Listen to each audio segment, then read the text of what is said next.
লাল গোলাপি রঙের দৃষ্টিনন্দন লিচু যেন সবুজ পাতার অলংকার হয়ে আছে। ব্রাহ্মণবাড়িয়ার বিজয়নগর এ যেন লিচুর এক স্বর্গরাজ্য। লিচু বাগান দেখতে খুব ভোরে রওনা দিলাম আউলিয়া বাজারের উদ্দেশ্যে। সদর থেকে প্রায় ঘণ্টাখানেকের পথ। চলতি পথে উপভোগ করছিলাম সড়কের দুপাশের অপরূপ প্রাকৃতিক সৌন্দর্য। ব্রাহ্মণবাড়িয়া হাওর বেসিনের অন্তর্ভুক্ত হওয়ায় ভরা বর্ষায় এ অঞ্চলের সৌন্দর্য আরও মোহনীয় হয়ে ওঠে।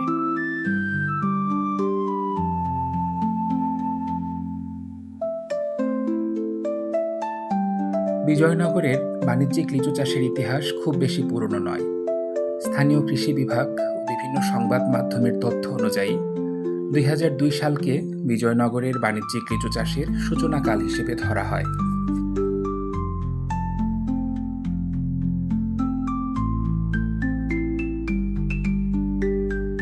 শুরুর দিকে অল্প কিছু কৃষক পরীক্ষামূলকভাবে পাটনাই ও বোম্বে জাতের লিচু লাগান।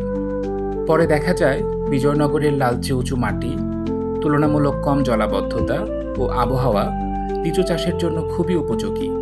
এতে কৃষকদের আগ্রহ দ্রুত বাড়তে থাকে।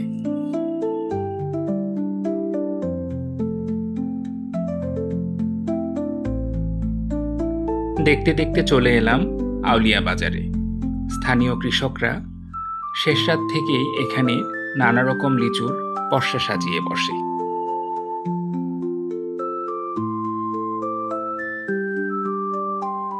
প্রতিদিন ব্রাহ্মণবাড়িয়ার অন্যান্য উপজেলা ছাড়াও হবিগঞ্জ, মৌলভীবাজার, সুনামগঞ্জ, সিলেট, কিশোরগঞ্জ, নরসিংদী ও কুমিল্লার ব্যবসায়ীরা বিজয়নগরের আউলিয়া বাজার সহ অন্যান্য বিভিন্ন বাজার ও লিচু বাগান থেকে লিচু কিনতে আসে। বিজয়নগর উপজেলা কৃষি কার্যালয় সূত্রে জানা গেছে, এই উপজেলায় প্রায় ৪৪০ হেক্টর জমিতে লিচুর চাষ হয়, যা শতকরা প্রায় ৮০% দেশীয় পাটনাই এবং অন্যান্য জমিতে বোম্বে, চায়না 2, চায়না 3 ও বেদানা জাতের লিচুর চাষ হয়।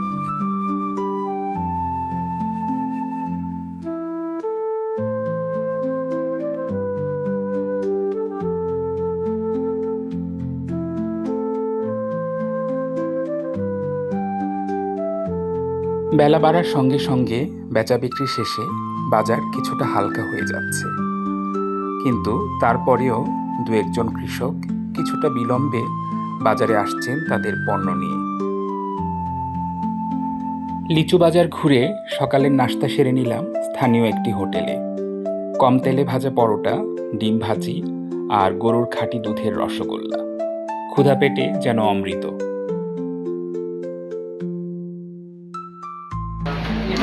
লিচু বাগান কোন দিকে চাচা? বাগান থেকে আমরা কিনতে পারবো?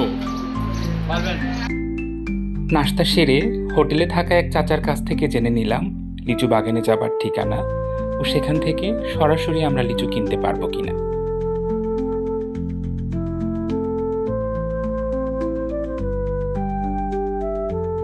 স্থানীয় আরো দু একজনের সাথে কথা বলে জানতে পারলাম সেজামুড়া গ্রামে বড় বড় বেশ কিছু লিচু বাগান রয়েছে। সেদিকে যাবার পথে দেখতে পেলাম Mukundapur rail station. Mukundapur rail স্টেশনটি বাংলাদেশের চট্টগ্রাম বিভাগের ব্রাহ্মণবাড়িয়া জেলার বিজয়নগর উপজেলাধীন পাহাড়পুর ইউনিয়নে অবস্থিত একটি রেলওয়ে স্টেশন। এখানে বেশ কিছু লোকাল ট্রেনের পাশাপাশি আন্তনগর ট্রেন জয়ন্তিকা এক্সপ্রেস যাত্রা বিরতি করে। স্টেশন দেখতে দেখতেই হঠাৎ করে বটগাছে দেখা পেলাম কাঠবিড়ালির। রোডেনশিয়া বর্গের ছোট্ট এই প্রাণীটি ফলমূল খেয়ে কৃষকের বিরক্তির কারণ হলেও উদ্ভিদের পরাগায়ন, বনায়ন, পোকামাকড় নিয়ন্ত্রণ ও বাস্তুতন্ত্রের ভারসাম্য রক্ষায় নীরব ভূমিকা রেখে চলেছে। আবার রওনা দিলাম সেজামুড়া গ্রামের দিকে।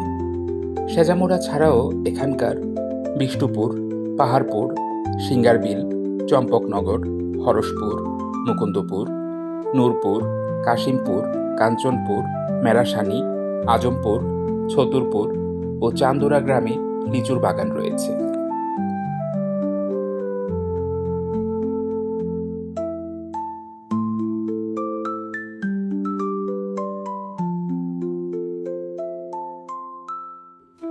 বিজয়নগর যেন সবুজে মোড়া এক অন্য পৃথিবী। গ্রামের নিরিবিলি রাস্তা, বাঁশবাগান, পুকুর পাড় সব মিলিয়ে যেন এক অন্যরকম প্রশান্তি আছে এ অঞ্চলের। বাণিজ্যিকভাবে চাষাবাদ শুরু হবার বহু আগে থেকেই এ অঞ্চলে লিচু গাছ ছিল।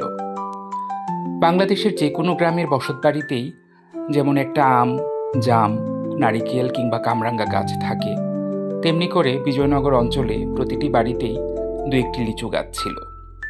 লিচুর মৌসুমে এই লিচু দিয়েই আপ্যায়ন, আত্মীয় পরিজন, প্রতিবেশী, সামাজিকতা রক্ষা হতো এখানে। তাই লিচু চাষ শুধুমাত্র বাণিজ্য নয়, বিজয়নগরের লিচু গাছ বিজয়নগরের ঐতিহ্য ও সংস্কৃতির অংশ।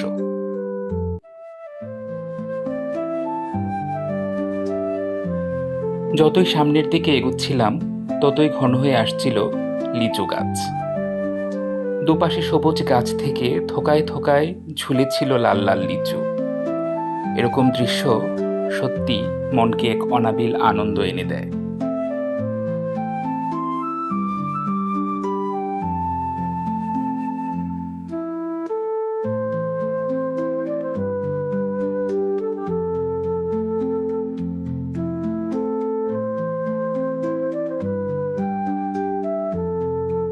লিচু বাগানে যেহেতু নির্দিষ্ট দূরত্বে লিচু গাছ রোপণ করা হয়, তাই এখানকার অনেক চাষি জায়গার সর্বোচ্চ ব্যবহার ও অতিরিক্ত আয়ের জন্য বর্তমানে লিচু বাগানে মিশ্র ফসল হিসেবে লেবুর চাষ করছেন।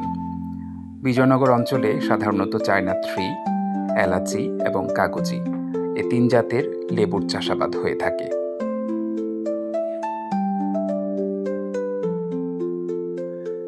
বিজয়নগরের কোনো এক গৃহস্থ বাড়িতে দেখা পেলাম করমচা ফলের।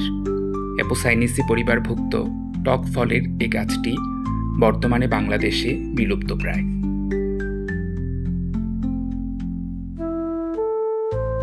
অবশেষে লিচু বাগানে এসে গাছ থেকে নিজের হাতে লিচু পাড়ছি, এক রোমাঞ্চকর অভিজ্ঞতা।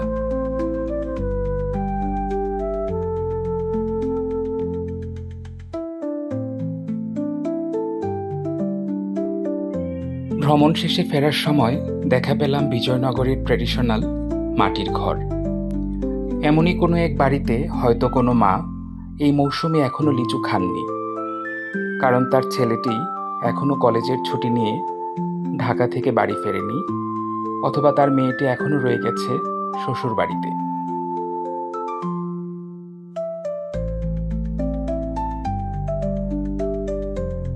এমনই অনেক আবেগ ছড়িয়ে থাকে পথে প্রান্তরে। আগামী পর্বে দেখা হবে অন্য কোথাও। যদি ভালো লাগে তবে চ্যানেলটি সাবস্ক্রাইব করবেন প্লিজ।